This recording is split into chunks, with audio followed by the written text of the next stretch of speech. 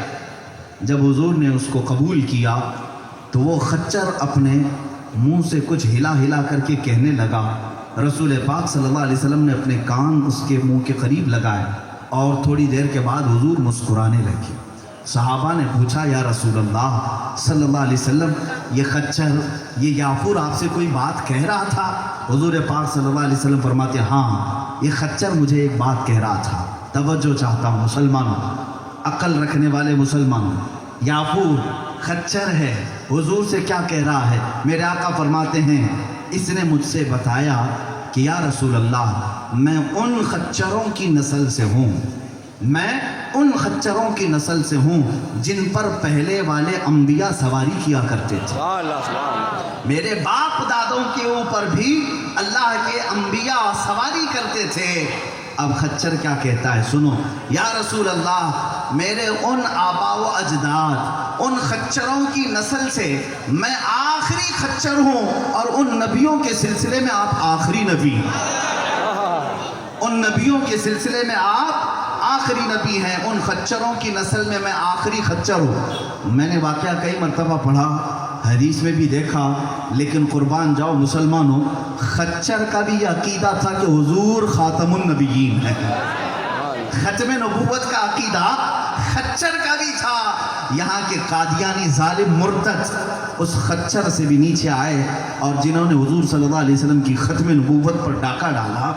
میرے عزیزو، خچر یعفور کہتا ہے آپ آخری نبی ہیں، میں ان خچروں کی نسل میں آخری ہوں۔ لیکن جو بات کہنا تھا مجھے وہ کیا ہے سنیے، اس یعفور کی ہی پوری سیرت سن لیں تو ہم میں سے کئی لوگوں کو عبرت مل جائے۔ وفاداری کسے کہتے ہیں؟ حضور سے وفا کرنا کسے کہتے ہیں؟ یعفور جب حضور کی خدمت میں آیا، ایک بات تو اس نے یہ کہا، دوسری بات کیا کہتا جانتے ہیں؟ یا رسول اللہ صلی اللہ علیہ وسلم، بدقسمتی سے میں ایک یہودی کے پاس آ گیا، ایک یہودی کی ملکیت میں آ گیا، یہودی میرا مالک تھا، اور اس نے مجھ سے کام بہت لیے۔ ایک بات پوائنٹ کی جو کہتا ہے یعفور، یا رسول اللہ صلی اللہ علیہ وسلم، لیکن زندگی میں کبھی بھی میں نے اپنی پیٹھ پر اس کو سوار ہونے نہیں دیا۔ جس کو اپنے مالک یہودی کو خچر کہتا ہے، میں اپنی پیٹھ پر کبھی اس کو چڑھنے نہیں دیا، کئی سالوں تک اس کی ملکیت میں رہا۔ جب بھی وہ چڑھنے کی کوشش کرتا میں اسے گرا دیتا تھا، میں اسے گرا دیتا تھا۔ میرے آقا صلی اللہ علیہ وسلم نے پوچھا، اے یعفور، تو اس کا غلام، تو اس کی ملکیت میں تھا، تو اپنے ہی آقا اور اپنے ہی مالک کو اپنی پیٹھ پر سوار ہونے کیوں نہیں دیتا؟ تو خچر یعفور کہتا تھا کہ مجھے میرے باپ داداؤں نے بتایا تھا، اے یعفور تیری پیٹھ پر سید الانبیاء سواری کریں، تیری پیٹھ پر سید الانبیاء سواری کریں گے۔ میں اسی انتظار میں پوری زندگی اس پیٹھ کو پاک رکھتا رہا کہ کبھی کوئی یہودی سوار نہ ہو جائے اور میرے مصطفیٰ کی بیٹھک پر کوئی نجاست نہ ڈال سکے. سبحان اللہ سبحان اللہ. یہ وفاداری ہے. جانور بھی میرے آقا صلی اللہ علیہ وسلم کی سواری سے پہلے بھی اپنی پشت کو صاف رکھتا ہے کہ وہ ایک نہ ایک دن سوار ہوں گے. اے مسلمانوں، کیا اس بات کا تمہیں انتظار نہیں ہے کہ ایک نہ ایک دن وہ ہمارے خواب میں بھی تشریف لائیں گے؟ بے شک انشاءاللہ. کیا تمہیں اس بات کا یقین نہیں ہے؟ انتظار ہے اور تمنا ہے. اور اگر انتظار اور تمنا ہے تو پھر ان آنکھوں کو صاف بھی رکھنا ہوگا کہ ہو نہ ہو ایک دن وہ رات آئے گی جب میں روز کہہ کر کے سوتا ہوں یا رسول اللہ، سنا ہے آپ ہر عاشق کے گھر تشریف لاتے ہیں، سنا ہے آپ ہر عاشق کے گھر. اچھا، بعض لوگوں کو شکایت ہے، بعض وہ کہتے ہیں کہ یہ سنی تو کہتے ہیں سنا ہے اور اس پر وہ اعتراض کرتے ہیں. تو میں شعر کو بدل کے ہی پڑھ لیتا ہوں. یا رسول اللہ، دیکھا ہے آپ ہر عاشق کے گھر تشریف لاتے ہیں، دیکھا ہے آپ ہر عاشق کے گھر تشریف لاتے ہیں. میرے گھر میں بھی ہو جائے چراغاں یا رسول اللہ، میرے دل میں بھی ہو جائے چراغاں یا رسول اللہ. عزیزان گرامی وقار، وہ یافور کی وفاداری تھی، اپنی پیٹھ پر کبھی بھی کسی اور کو سوار ہونے نہیں دیا. اے مسلمانوں، تمہاری ذمہ داری یہ ہے، تمہارے اخلاق کا تقاضا یہ ہے کہ تم حضور پاک صلی اللہ علیہ وسلم کے سچے غلام ہو تو اپنی آنکھوں کو بھی محفوظ رکھو کہ ان آنکھوں سے تم بے حیائی نہ دیکھو، ان آنکھوں سے تم گندگیاں اور غلاظت نہ دیکھو، ان آنکھوں کو بچا کر کے رکھو. آج ہر نوجوان موبائل کا ایڈکٹ ہو چکا ہے، انٹرنیٹ کے جال میں پھنس چکا ہے اور اتنی گہری جالوں میں یہ جا چکا کہ اس کی راتیں تباہ ہو گئی ہیں، اس کی تنہائیاں غلیظ ہوتی چلی گئی. اب تو حال یہ ہے کہ جوان اپنے ماں باپ سے چھپ کر کے موبائل دیکھتا ہے، اپنے بھائیوں سے چھپا کر کے. کیوں میاں؟ اس لیے کہ تمہاری آنکھیں خیانت کر رہی ہوں گی، تم کچھ نہ کچھ ایسی غلط چیزیں اس میں دیکھنے لگ گئے جو تم اپنے ہی قریبی لوگوں کو بھی دکھا نہیں سکتے. یاد رکھو، وہ خلاق کائنات تمہاری آنکھوں کی خیانت کو دیکھ رہا ہے. اور ساتھ ہی جب تم آنکھوں کے ساتھ یہ خیانت کرتے ہو تو پھر کس بات کی تم تمنا رکھتے ہو کہ ان آنکھوں میں حضور کا جمال بس جائے گا، حضور کا دیدار ہو جائے گا. توبہ کرو اور اپنی آنکھوں کو پاک کر لو، توبہ کرو، ان آنکھوں کو صاف کر لو. سرکار مفتی اعظم ہند رضی اللہ تعالیٰ عنہ اسی لیے دعا کرتے تھے، کچھ ایسا کر دے میرے کردگار آنکھوں میں، ہمیشہ نقش رہے روئے یار آنکھوں میں. انہیں نہ دیکھا تو کس کام کی ہیں یہ آنکھیں، انہیں نہ دیکھا تو کس کام کی ہیں یہ آنکھیں کہ دیکھنے کی ہے ساری بہار آنکھوں میں. میرے عزیزوں، میں جوانوں کو عشق رسالت معاذ صلی اللہ علیہ وسلم کے ساتھ اخلاق کا میسج بھی ضرور دوں گا کہ آپ اپنی آنکھیں سنبھالیں اور اپنے دل و دماغ کو پاک رکھیں. غلام مصطفیٰ نہایت ہی پاک ہوتا ہے. رسول پاک کا غلام غلاظتوں میں نہیں سر رکھتا، غلاظتوں پر قدم نہیں رکھتا. اس لیے آپ کو اخلاق پاکیزہ رکھنے ہوں گے. اب آؤ میرے عزیزوں، اس یافور کی بات میں بتا دوں. حضور صلی اللہ تعالیٰ علیہ وسلم کی بارگاہ میں یہ ایسی وفاداری کرتا رہا، یہاں تک کہ صحابہ فرماتے ہیں کبھی حضور صلی اللہ علیہ وسلم کو کسی صحابی کو بلانا ہوتا تو یافور سے کہتے، جاؤ عثمان کو بلا لاؤ، عمر ابن خطاب کو بلا لاؤ. جانور ہے جس پر میرے آقا سواری کرتے تھے، وہ بھی اتنی عقل رکھتا تھا، حضور کی ہر بات کو پہچانتا.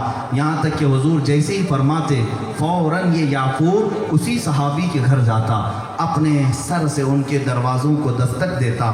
جب وہ صحابی دروازہ کھولتے تو اپنی دم ہلانے لگتا. صحابہ کہتے ہم پہچان لیتے کیونکہ یہ رسول اللہ کی سواری ہے، یہ میرے آقا صلی اللہ علیہ وسلم کا یافور ہے، یقیناً میرے آقا نے بلایا ہوگا. اور صحابہ اس کے پیچھے پیچھے چل کر بارگاہ مصطفیٰ میں آ جاتے تھے. میرے آقا صلی اللہ تعالیٰ علیہ وسلم کی وفاداری کرنے والا یہ یافور، جانتے ہیں کیا ہوا؟ حضور اکرم صلی اللہ تعالیٰ علیہ وسلم کی وفات کے بعد اس یافور نے جینا ترک کر دیا. 3 دن کے بعد اس کنویں کے پاس، جس کنویں سے میرے آقا صلی اللہ علیہ وسلم کو آخری بار غسل دیا گیا تھا، اس یافور نے چھلانگ لگائی اور وہیں اس کا دم نکل گیا. میرے آقا صلی اللہ علیہ وسلم کے بعد جینا بھی پسند نہیں کیا جانور نے.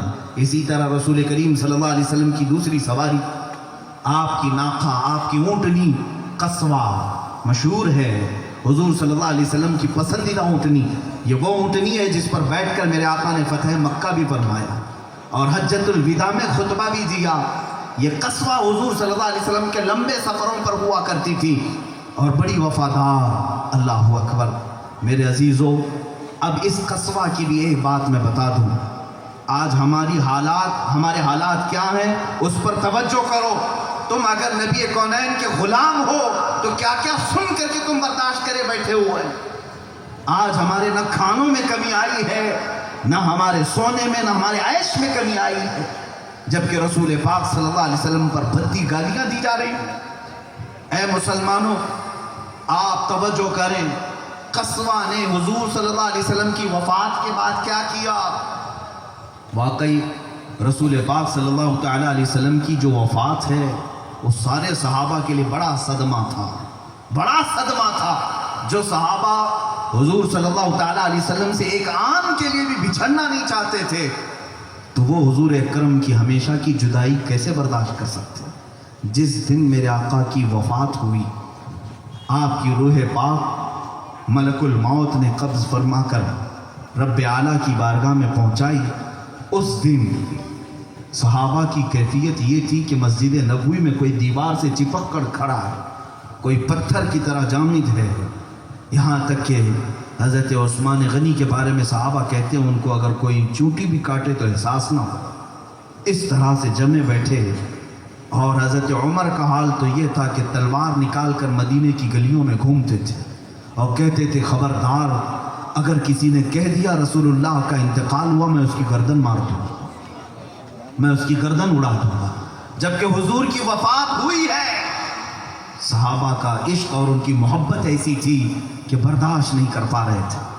ایسے حالات میں میرے عزیزو، صحابہ تو صحابہ ہیں. جب میرے آقا کو قبر مبارک میں رکھا اور واپس آ گئے حضور کی قبر کو بند کر کے، حضور جس پر سواری کرتے تھے وہ قصوہ نے اتنا رونا شروع کر دیا.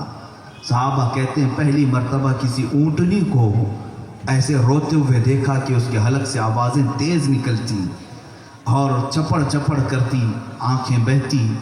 2 دن کے بعد تو اس کی آنکھیں ہی چلی گئی. قصوہ کی آنکھیں ختم ہو گئی، وہ اندھی ہو گئی، نابینا ہو گئی. 4 دن گزرے حضور کی وفات کے بعد. صحابہ جب بھی اس کے سامنے کوئی کھانے کی چیز رکھتے وہ پیر سے ہٹا دیتے تھے. 4 دن تک کچھ بھی نہیں کھایا. صدیق اکبر رضی اللہ تعالیٰ عنہ اس کا بڑا ادب کرتے ہیں کہ میرے آقا اس پر سوار ہوتے تھے. لیکن حضور کے وصال کی خبر کے بعد اس قصوہ نے چارہ کھانا بھی چھوڑ دیا، آنکھیں بھی اس کی چلی گئی. یقیناً ان جانوروں نے یہ وفاداری دکھائی تھی. یا رسول اللہ آپ کے بعد اب جلوہ دیکھنا بھی ہے تو کس کا دیکھنا ہے؟ آپ کے بعد اب بچہ کون ہے دیکھنے کے لیے؟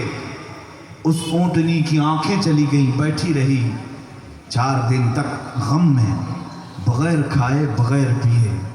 صحابہ اس کے غم کو دیکھ کر کے اپنے غم میں مبتلا ہو جاتے.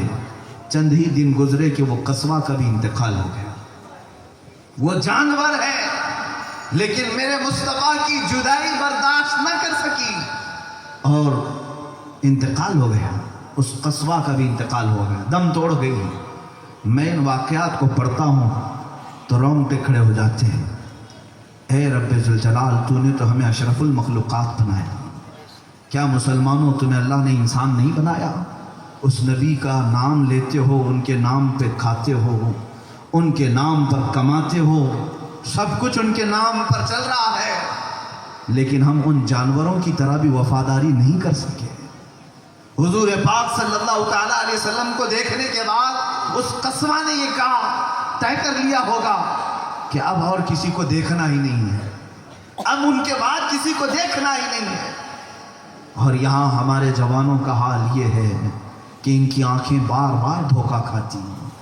کبھی کسی حسینہ کے پیچھے، کبھی کسی معشوقہ کے پیچھے، کبھی کسی غلیظ عورت کے پیچھے. دنیا نے جو کچھ بھی انہیں دکھایا یہ اپنی آنکھوں سے دیکھ کر کے دھوکہ کھا گیا اور بہک گئے. اے مسلمانوں، اتنا ہلکا ایمان نہ رکھنا، اتنا ہلکا ایمان نہ رکھنا. میرے آقا سے ایسی وفاداری کرو کہ پوری دنیا تمہاری کیا تمہاری جوتی کی بھی قیمت نہ لگا سکے، تمہاری جوتی کی بھی قیمت نہ لگا سکے. اپنے آپ کو اتنا مضبوط رکھو کہ ہم نبی کونین صلی اللہ علیہ وسلم کے ہیں، کسی اور بازار میں ہم بک نہیں سکتے۔ قلیوبی کی ایک حکایت ملتی ہے کہ 3 نوجوان ایک عیسائی بادشاہ کی قید میں آ گئے، تینوں سگے بھائی تھے۔ بادشاہ عیسائی تھا، اس نے ظلم و ستم بہت کیا اور تینوں کو پہلے آفر دیا کہ اگر تم دین اسلام چھوڑ دو گے تو میں اپنے دربار میں کوئی تمہیں وزیر بنا دوں گا، سپاہیوں کے اعلیٰ منصب دے دوں گا۔ لیکن وہ تینوں ٹس سے مس نہیں ہوئے۔